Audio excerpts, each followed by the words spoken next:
많은 사람들과 우리가 이야기를 하다 보면 하나님 이야기를 종종 합니다. 대개의 경우 그렇게 하나님 말씀을, 하나님 이야기를 하고 있는 그 내용을 가만히 살펴보면 하나님을 찾고 있다 하는 내용이 대부분인 것을 쉽게 발견합니다. 어떻게 하면 하나님의 은혜를 입지요? 어떻게 하면 내가 이 고통 가운데서 우리 하나님의 자비하심을 입어 해결을 받지요? 어떻게 우리 주님을 만날 수가 있는지요? 하는 것이 그 화제의 대부분의 주제가 되고 있습니다. 이해할 수 없는 인생의 과정을 걷게 되니까요. 그런 질문이 나오는 것입니다. 어떻게든지 현재 이 내 삶을 좀 알고 살고 싶다. 아무것도 모른 채로 끌려가는 듯이 살아가는 이 삶이 너무 힘들다 하는 그런 생각이 있으니까 주님 좀 만나서 이 답을 좀 얻었으면 좋겠다. 그랬으면 내가 참 인생을 알고 살면 고생을 해도 해낼 수가 있겠다 이렇게 생각을 하지요. 또 아니면 내가 살아가고 있는 이 문제 가운데서 나는 해답을 꼭 찾아서 이제 다른 인생을 한번 살고 싶다. 그러자니 나의 능력으로는 불가하니까 창조주라 하시는 하나님, 모든 것이 가능하신 그 하나님을 내가 꼭 만나야지. 그래서 해결보고 새 삶을 한번 살아보아야지 하는 이유 때문에도 하나님을 찾게 되는 것입니다. 오늘 우리가 읽은 성경에서도 동일한 모습의 사람들을 우리는 발견합니다. 많은 사람들은 예수께서 행하시는 놀라운 기적, 전혀 상상할 수 없었던 기적을 경험하고 그리고 놀랐을 뿐 아니라 흥분했습니다. 처음 목격하는 일들이었습니다. 기적을 목격했을 뿐만 아니라 이번에는 그 기적의 직접적인 수혜자가 되었습니다. 그 기적의 혜택을 본인들이 직접 경험한 그런 날이었으니까요. 그래서 이 사람들 그날은 집으로 돌아갔습니다.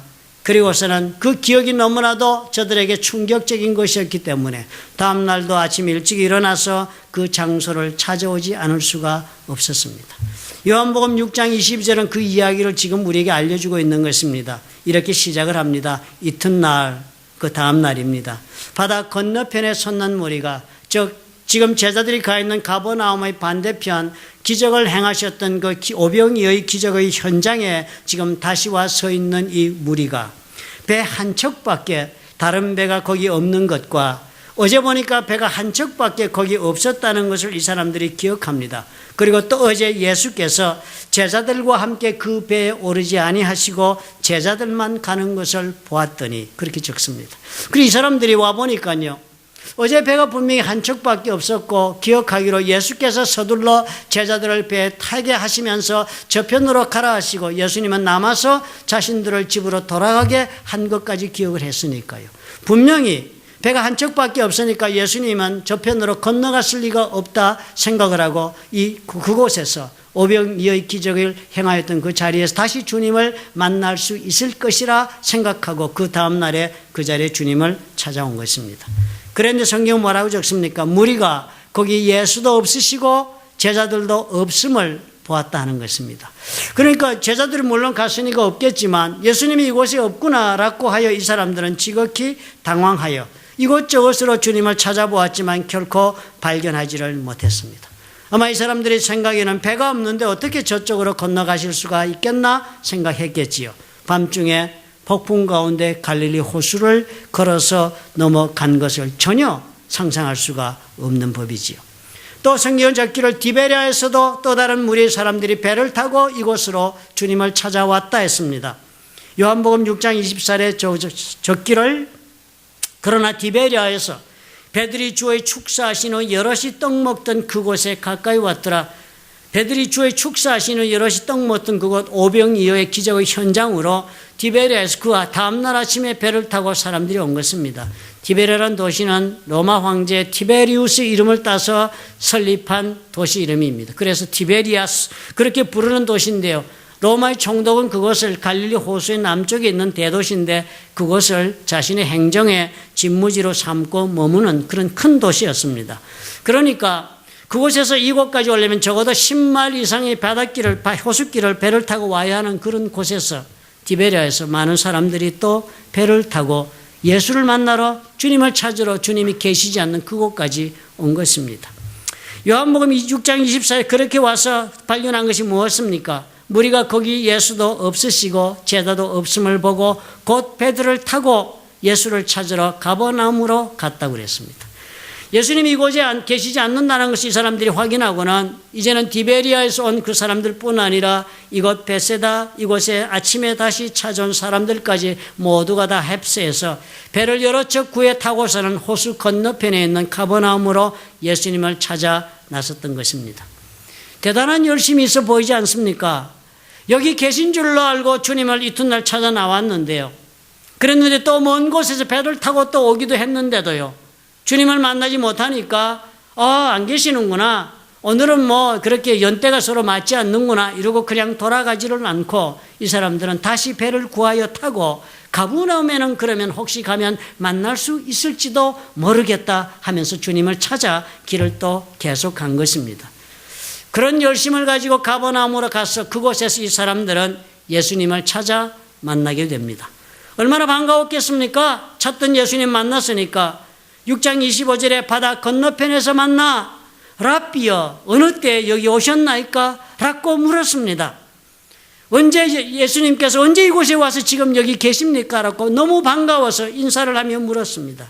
그랬는데 예수님이 그렇게 반갑게 다가오는 사람들이 어떤 반응을 보여주고 있습니까?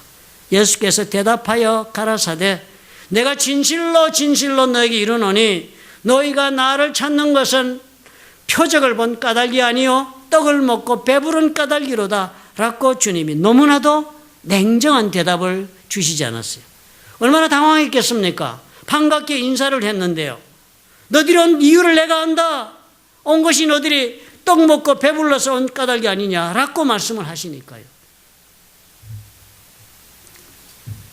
찾아오기는 했지만 주님 뭐라고 말씀하세요? 너희들이 찾아온 이유, 즉 가슴속에 품고 있는 동기가 그것이 잘못되었다. 주님이 그렇게 지적을 하고 계신 것입니다. 이 사람들 대단히 뜨악했을 것입니다. 이게 도대체 무슨 말씀이야? 그렇게 아마 이 사람들은 스스로 반문했을 것입니다. 우리가 가만히 추억해 보십시오. 예수님은 기적을 행하실 때마다 대단히 주의를 기울이면서 그 기적과 그 기적의 이유를 다 주님 처리하셨습니다. 사람들이 단순히 기적에 놀라서 매료되어 주님을 따르는 것을 주님은 결코 원하지를 않으셨습니다. 그래서 주님이 행하신 기적 때문에 감동해서 무조건 주님을 따르면 언제나 그들의 마음속에는 주를 바라볼 때 언제나 기적을 기대하는 마음 이상으로 발전하지 못하는 것을 주께서 알고 계셨기 때문이었습니다. 그래서 주님은 기적을 행하여서 사람들의 마음을 사로잡으려고 행한 적은 한 번도 없으셨습니다. 아니 오히려 기적 때문에 그래서 따라오고자 하는 사람들을 돌려보내시기까지 했던 것입니다. 2장 23절에 우리가 6월절 기록을 우리가 기억하지 않습니까? 6월절에 예수께서 예루살렘에 가셨을 때였습니다. 많은 사람이 주님께서 행하시는 표적을 보고 예수의 이름을 믿게 되었습니다. 그렇지만 예수는 그 몸을 저희에게 의탁치 아니했다. 왜 그랬는가 하는 그 이유는 친히 모든 사람을 아심이다. 그랬습니다.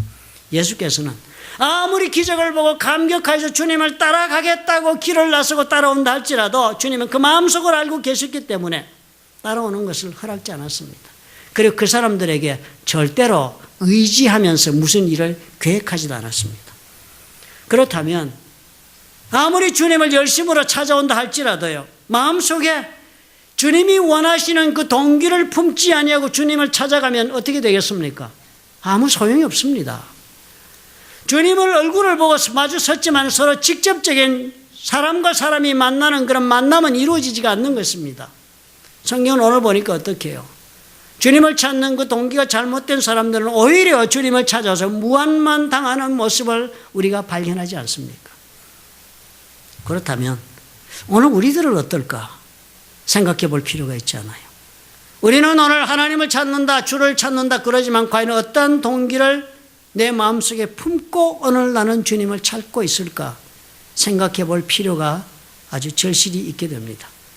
시편 70편 4절에서처럼 우리는 알고 찾습니다. 주를 찾는 모든 자로, 하나님을 찾아오는 모든 자로 주를 인하여 기뻐하고 즐거워하게 해주시는 하나님을 우리는 믿습니다. 성경이 그렇게 말씀하고 있으니까요. 그래서 우리는 하나님을 찾는 열심을 내기만 하면 하나님께서 우리가 찾아오는 그 열심을 보고 하나님께서 우리를 채워주시고 우리를 축복하시면서 하나님으로 인하여 내 삶에 기뻐하고 즐거워하며 살 수 있는 일이 수도 없이 생길 것으로 기대하고 나오는 것이 당연한 우리의 믿음이 되고 있는 것입니다. 그런데요, 그렇게 나의 문제로 주님을 찾아오면 잘못된 동기라고 지금 주님 말씀하신다 하지 않습니까? 굳이 나는 지금 무슨 이유 때문에 하나님을 찾고 있는가? 그렇다면 굳이 지금 내가 예수를 찾아 이렇게 교회를 나오고 있는 이유는 무엇인가를 우리가 다시 질문해 보지 않으면 안 되는 그런 자리에 우리가 놓이게 됩니다. 아무리 열심히 있다 할지라도 우리가 주님을 찾는 동기를 제대로 점검하지 못한 채로 만약 주께서 잘못되었다 한다면 그 찾는 모든 노력이 헛수고가 될 것이기 때문입니다. 오늘 주님 말씀을 통해서 예수님 과연 무엇을 지적하고 있는가 한번 생각해 봅시다. 그 첫째가 우리는 너무 자기 중심적으로 그렇게 예수님 앞에 온다는 것입니다.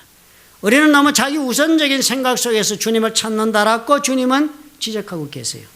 요한복음 6장 26절에 너희가 나를 찾는 것은 표적을 본 까닭 때문이 아니다. 떡을 먹고 배부른 까닭이로다 하신 말씀을 보면 바로 그것을 주님께서 뜻하고 있는 것입니다. 이 사람 보고 지적하시는 말씀이 표적을 보고 그래서 다시 찾는 것이 아니라고 주님이 굳이 말씀하고 있는 뜻이 무엇이겠습니까? 예수께서 기적을 행하실 때는 반드시 그 기적을 행하시는 때는 주님이 가지고 계신 목적이 있었습니다. 풍랑을 잠재우는 여러분 기적을 우리가 지난 주일에 공부하지 않았습니까? 두 번째, 반복해서 동일한 풍랑을 경험함으로 이 기적을 경험한 이 제자들은 무엇을 발견하고 배웠습니까? 그 기적을 통하여 그들은 진정 예수님이 하나님의 진실로 하나님의 아들이 됨을 그들이 확인하는 그런 믿음을 얻게 된 것을 이들이 얻었습니다. 예수께서는 반드시 무슨 기적이든지 기적을 행하면 그 기적을 통하여 저들에게 깨닫게 하고 알게 하고자 하는 목적이 들어있는 것입니다. 그런데요, 사람들이 이 표적을 보고는 하나도 그 의미를 깨닫지 못하고 단지 떡 먹고 물고기 먹고 배부르 채우는 그 놀라운 일을 경험한 그것 때문에 주님을 찾아오는 것, 그것은 결코 주님이 무엇을 행하였던가, 주님의 뜻이 무엇이었던가, 주님을 바라보는 생각 때문에 온 것이 아니라 내가 경험한 그 놀라운 기적 때문에 주님 앞에 온 것 이상이 못 된다는 것입니다. 사람들은 생각하지요. 예수께서는 얼마든지 내가 필요한 것을 채워주실 수 있다는 그 기대 안으로 주님을 그 다음 계속적으로 찾아올 수밖에 없습니다. 그리고 그 필요가 채워지는 일을 경험하게 되고 나면 온통 자신이 자기가 받은 은혜, 자기가 체험한 하나님의 그 역사, 자기가 체험한 하나님의 기적에 온통 사로잡힙니다. 신앙생활 보면 그렇지 않아요? 우리는 다 자신이 받은 은혜가 은혜의 모든 모범이고 모든 표본이라고 생각하며 삽니다. 기도원에 가서 은혜 받은 사람은 꼭 은혜 받을 때가 되면 기도원 가야만 된다 하지요. 우리가 예수를 믿는다는 것이 내가 필요로 하고 있는 것을 얻기 위해서 예수를 찾고 있는 것으로 끝날 수 있습니다. 그러니까 실상은 예수를 찾고 있어서 예수님 생각을 하면서 나는 주님 앞에 오는 것 같지만 온통 내 마음의 중심은 나의 삶에 가서 꽂혀 있는 것입니다. 이 필요한 것을 해결해야 나는 행복할 수 있다는 생각이 예수님을 찾아 나선 동기가 된 것이잖아요. 우리는 그렇게 질문할 것입니다. 아니 그것이 뭐가 잘못되었는데요? 필요를 채우겠다는 것이 무엇이 나쁜 일입니까? 해결할 문제를 위해서 하나님을 찾는다는 것이 무엇이 나쁜데요? 사실 예수님이 우리의 필요에 대한 해답을 주고 계시지 않습니까? 우리가 가지고 있는 문제에 대한 해답이 예수님이 직접 되고 있지 않나요? 뭐라고 대답해야 좋겠습니까? 물론 대답은 그렇습니다. 성경도 그것을 보여주고 있습니다. 그렇다면 뭐가 잘못이라는 거지요? 하고 우리가 물을 수 있을 것입니다. 또 한 걸음 더 나아가 설교자들도 그런 질문을 수시로 할 것입니다. 그렇다면 그러므로 우리가 모든 필요에 대한 모든 문제에 대한 해결이 예수님으로부터 온다고 설교해야 하지 않습니까? 대답은 물론 그렇게 해야지요. 하나님에게 해답이 있다고 설교해야지요. 그렇다면 도대체 무엇이 잘못되었다는 것인가 하는 것입니다. 문제는 뭐예요? 우리가 우리의 필요, 우리 문제의 해결, 이 모든 것에 집중하고 있는 것 때문에 우리는 하나님을 찾아서 결국 생각하는 것이 사람의 일밖에 없는 것입니다. 하나님 만나가지고 해결을 보고자 하는 결국 사람의 일만 해결하자는 것이지요. 우리 모든 생각은 결국 사람이 나에게 집중되어 있는 것 이상이 아니지 않습니까? 우리는 하나님 찾아서 하나님의 기적도 체험하고 우리 삶의 모든 과정을 겪으면서 하나님 생각하겠다고, 하나님 일을 생각해 보겠다고 하면서 하나님을 찾지 못하는 것입니다. 그저 예수님은 나의 문제 해결을 위해 필요한 존재일 뿐이에요. 가장 중요한 것은 누구요? 나요. 나. 그래서 우리가 주님 만나러 온다 할지라도 우리는 우리 문제에 사로잡혀 내 생각에 모든 초점이 가 있습니다. 해결받는가? 해결받지 못하는가? 이 문제를 통해서 예수님은 어떤 방법으로 어떤 역사를 하실지에 대한 기대는 전혀 갖지 않습니다. 그죠? 해결해 주실란가? 갚아 주실란가? 마치도 우리는 몸이 아파서 예수님 찾아왔어요.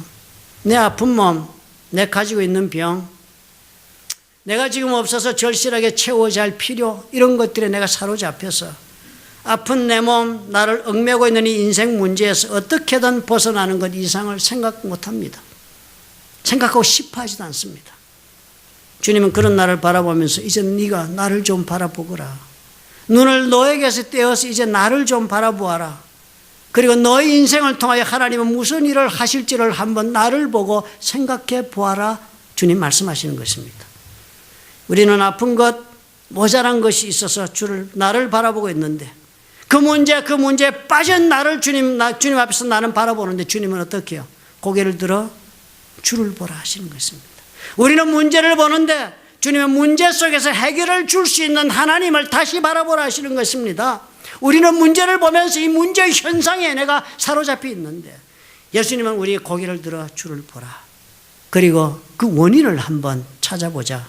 주님께서 말씀하시는 것입니다. 주님은 그래서 이 모든 과정 속에서 필요를 채우시고 문제를 해결해 주어서 나의 인생을 새롭게 하나님의 뜻에 따라 경영하고자 계획하고 계시기 때문인 것입니다. 우리가 그 주님을 보기를 거부하는 것입니다. 어느 날 예수님이 가버나움에 계실 때였지 않았습니까? 마가복음 2장에 중풍병자 지붕을 뚫고 친구들이 내려놓은 그 중풍병자 이야기 여러분 기억하실 것입니다. 너무 사람이 많으니까 주님 앞에 자기 친구를 데려가서 치유함을 받을 수가 없으니까 지붕을 뚫고 친구를 침상에 매달아서 내려보냈습니다. 예수께서 저희의 믿음을 보시고 중풍병자에게 이르시는데요, 하신 첫 번째 말씀이 소자야 네 죄 사함을 받았느니라 그랬습니다. 아마 본인도 깜짝 놀랐을 것을 나 지금 병 좀 고쳐달라고 하는데 죄 얘기는 왜 하십니까? 그게 나하고 무슨 상관이 되겠냐 이렇게 생각했을지 모릅니다. 서기관들도 앉아서 마음에 그렇게 생각했습니다. 이 사람이 어찌 이렇게 말하는가? 참나마도다 하나님을 모독하고 있구나. 오직 하나님 한 분 외에는 누가 능히 죄를 사하겠느냐. 이런 쓸데없는 말을 하는 것을 주님께서 그 마음의 중심을 하시고 중풍병자에게 네 죄 사함을 받았느니라 하는 말과 일어나 내 상을 가지고 걸어가라 하는 말이 어느 것이 더 쉽겠느냐? 어느 것이 더 쉽겠습니까? 더 어려운 것이 죄 사함이 아닙니까? 그러나 인자가 땅에서 죄를 사하는 권세가 있는 줄을 너희로 알게 하려 하노라 그랬습니다. 그리고서 주님이 내가 너에게 이르노니 일어나 상을 가지고 집으로 걸어가라 했습니다. 그가 곧 일어나 상을 가지고 모든 사람 앞에서 나갔습니다. 오늘 그 자리에 사람들은 무엇을 배웠습니까? 기적을 통하여 배운 것은 병자를 고치시는 능력의 하나님 앞에 내 인생을 고치자가 전부가 아니었습니다. 그 기적의 의미를 보게 됐습니다. 주님은 죄를 사하시러 이 땅에 오셔서 우리의 죄를 사하시는 분이구나. 주를 보는 눈을 얻게 된 사건이 아니었습니까? 우리는 문제가 있어 주님을 원하기 마련입니다. 지극히 당연하고 그리고 마땅히 그래야 합니다. 필요한 것이 있어서 주를 찾는 것도 인지상정이죠. 잘못된 것이 없습니다. 그러나 그렇다고 해서 해결을 받고 필요 채우고 하는 것이 신앙의 전부가 아니라는 사실을 우리가 주목해야죠. 그 모든 해결에만 내가 머물러 있어서 내 인생의 내 문제만 하나님 도움을 어떻게든 경영해 보겠다고 사람의 모습만 사람의 일만 생각하고 있다면 주를 찾아와도 동기가 잘못되었답니다. 이왕 온 김에 문제 해결 받으면서 이제는 더 이상 사람 보는 것 그만두고 주를 바라볼 줄 아는 사람으로 내가 변해야겠다라는 동기를 품어야만 우리 주를 만날 수 있다 하십니다. 주님이 어떤 분이시는지를 그리해서 배울 수 있는 기회로 삼아야 한다. 그래야만 인생은 다시 시작될 수 있기 때문입니다. 왜냐하면 우리가 당면하고 있는 이 모든 부족한 것들로 인한 이 고통이요, 내가 빠져서 헤어나지 못하고 있는 이 문제나 이 질병, 내 인생에 이 갇혀있는 문제, 실상은 다 우리 주님의 손에서 우리를 훈련하시는 그런 기회로 주님은 얼마든지 변화시킬 수 있기 때문입니다. 이 문제의 기회를 통해서 우리는 주님을 만나게 됩니다. 그래서 주님을 만나고 우리는 우리가 자발적으로 선택하여 주님과 관계를 맺는 일을 시작할 수 있는 기회로 삼아야 합니다. 그런데 우리는 어떻게 해요? 이 문제의 기회를 그냥 주님 만나서 해결보고 돌아오는 기회로만 생각합니다. 이 아픔의 해결을 통해서 우리는 주님을 관계를 맺고 시작한 만큼 더더욱 주님을 깊이 알아가는 기회로 삼아야만 하는 것입니다. 주님을 보고 걸어가야 하는 것입니다. 그런데 어떻게 해요? 우리는 아픔에서 치료받았으니까 이제는 그동안 살지 못했던 내 인생을 살겠다고 나의 삶에 주목하고 마는 것입니다. 문제가 훈련의 기회이고 내 인생의 아픔이 주님과의 아픔이 그 훈련이라면 우리가 이 훈련은 완전히 훈련을 배워야만 이 훈련이 우리 인생에서 끝이 나지 않겠습니까? 저는 제 인생에 가장 큰 교훈을 준 것 중에 하나가 제가 키웠던 강아지였습니다. 여러분에 제가 아마 여러 번 얘기를 했을 것입니다. 내 신앙의 자세를 교정하는 데 막대한 영향을 끼쳤어요. 강아지가 너무 엉터리 강아지를 우리 딸 때문에 갑자기 얻게 됐는데요. 집에서 키우자는 게 미국은 집안에서 키워야 하지 않습니까? 그러니까 이것을 어떻게든 훈련을 시켜야 되는데 내가 무슨 훈련할 방법을 알겠습니까? 몰라서 훈련하는 트레이너를 불렀습니다. 그러면 아마 이 사람이 내가 돈만 주면 개를 잘 훈련시켜가지고 말 잘 듣는 그런 강아지로 만들어 줄 것으로 생각하고 불렀습니다. 그런데 이 사람이 오더니 됐든 그 사람이 나를 훈련시키는 일부터 시작하자는 것입니다. 나를. 제가 아주 뜨하겠지요. 왜 내야 돈 주고 하는 것은 너인데 네가 해야지 생각했는데요. 그렇지 않다는 것입니다. 이 개는 당신의 강아지라는 거예요.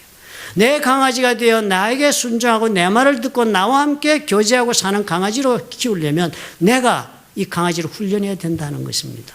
그런 나에게 강아지의 트릭을 주었습니다. 트릿을. 그리고선 강아지를 주라고 그랬습니다. 주니까 강아지가 정신을 잃지요. 너무 맛있는 비프 저기 한 조각 주니까 뭐 침을 흘리면서 막 이리 뛰고 저리 뛰고 나한테 덤벼드니까 그 다음에 주지 말라 그러는 거예요. 그리고서는 손을 뒤로 하고 트윗을 감추고 강아지에게 명령을 내리랍니다. sit 그러래요. sit 그래도 앉질 않으니까 손으로 받잡아서 눈질러서 앉히더라고요.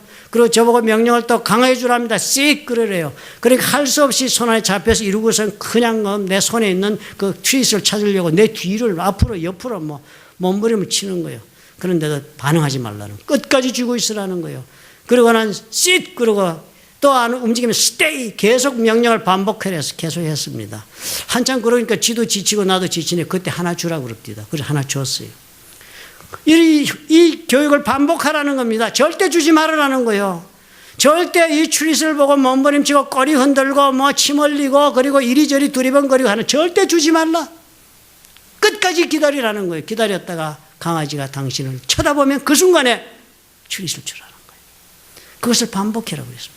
반복하다 보니까요. 셋 그러면 그 다음 강아지 와서 앉습니다. 앉으라 말을 안 해도 앉습니다. 와가지고 그리고 계속 스테이하고 있습니다. 기다리고. 그래서 내가 손을 뒤에 트윗 쥐고 있으면 더 이상 트윗이 있는 내 손을 찾지도 않고 두리번거리지도 않고 내 눈을 바라보는 때가 왔습니다.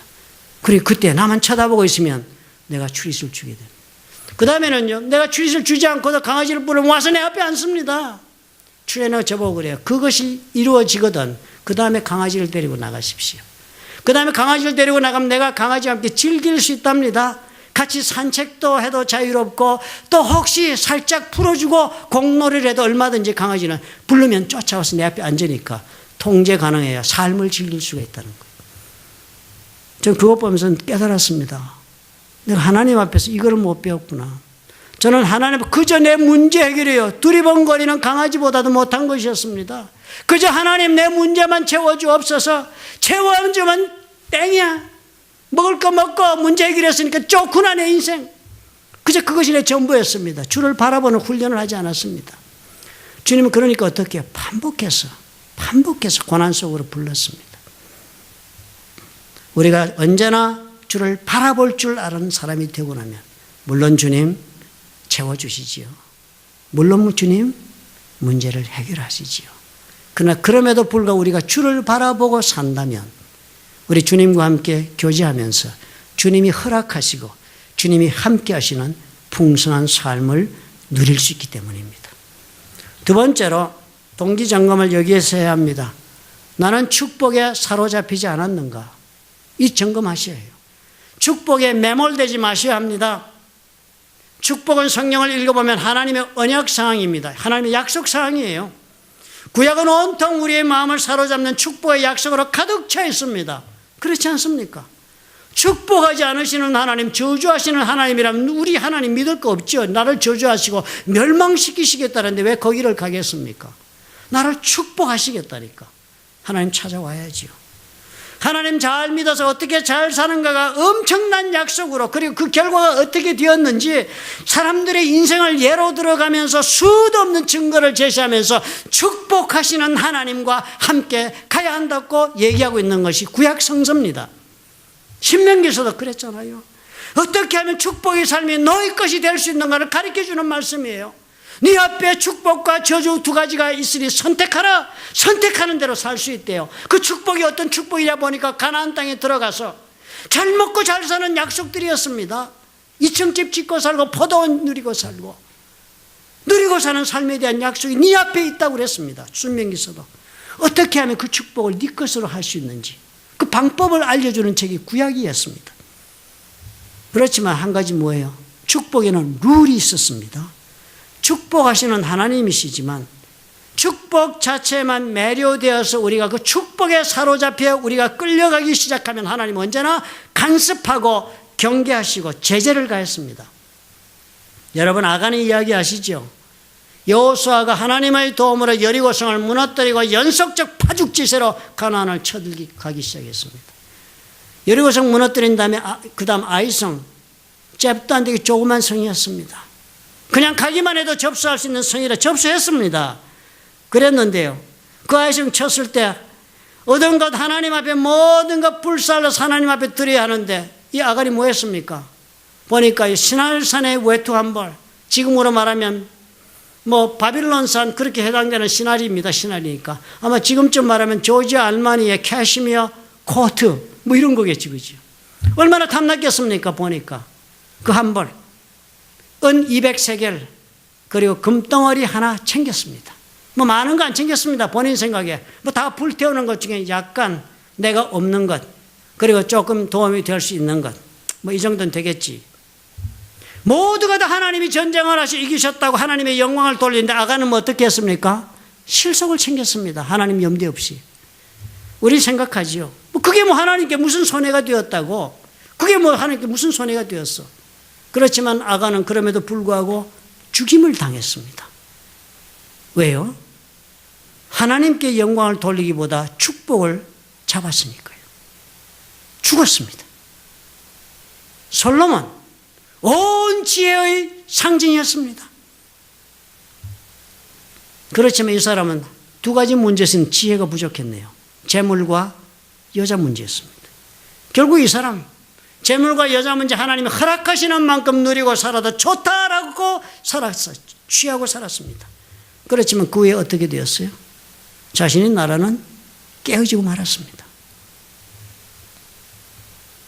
아브라함, 하나님으로부터 긴 세월을 보낸 후에 100세가 되어서야 약속의 아들인 이삭을 얻었습니다.